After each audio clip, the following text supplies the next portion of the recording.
გუშინ ქობულეთში მომხდარ ინციდენტს პროვოკაციათა აფასებს აჭარის მთავრობის თავმჯდომარე არჩილ ხაბაძე შემთხვევას Facebook-ის გვერდზე შემდეგნაირად გამოიხმაურა.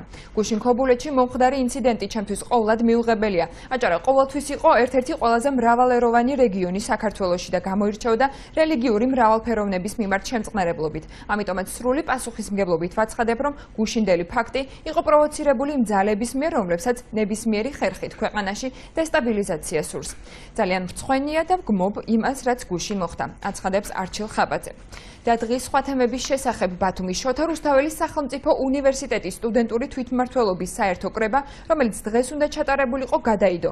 ინფორმაცია კრების ჩატარების შესახებ, რომელიც სტუდენტური თვითმმართველობის თავმჯდომარის მოადგილემ უნივერსიტეტის ვებგვერდზე განათავსა და რაც თვითმმართველობის თავმჯდომარესთან დაპირისპირების მიზეზი გახდა, ვებგვერდიდან რამდენიმე დღის წინ აიღეს. თვითმმართველობის ვიცე-პრეზიდენტის ხდომის გადადების მიზეზად სასწავლო პროცესის მშვიდ გარემოში დაწყებასა და არ დადაგების გამო თვითმმართველობის წევრთა არასაკმარის რაოდენობას ასახელებს. უჩა აბრამიშვილის თქმით, დაგეგმილ კრებაზე თვითმმართველობის ახალი ხელმძღვანელის რიგ გარეშე არჩევნების დანიშვნაზე იმსჯელებენ. თვითმმართველობის მიიჩნევს, რომ გაცვლით პროგრამაში მონაწილეობის მიღება ზურაბ მესხიძის არჩევანი იყო, რის გამოც მას თავმჯდომარის პოზიციაზე პრეტენზია აღარ უნდა ჰქონოდა. უჩა აბრამიშვილის განმარტებით საერთო კრება სავარაუდოდ თვის ბოლოს გაიმართება და აღნიშნული საკითხები იქ განიხილება. დეტალები თემასთან დაკავშირებით იხილეთ მომდევნო გამოშვებაში. რა თქმა უნდა, ძალაში რჩება, ეს პროცესები აუცილებლად გაგრძელდება.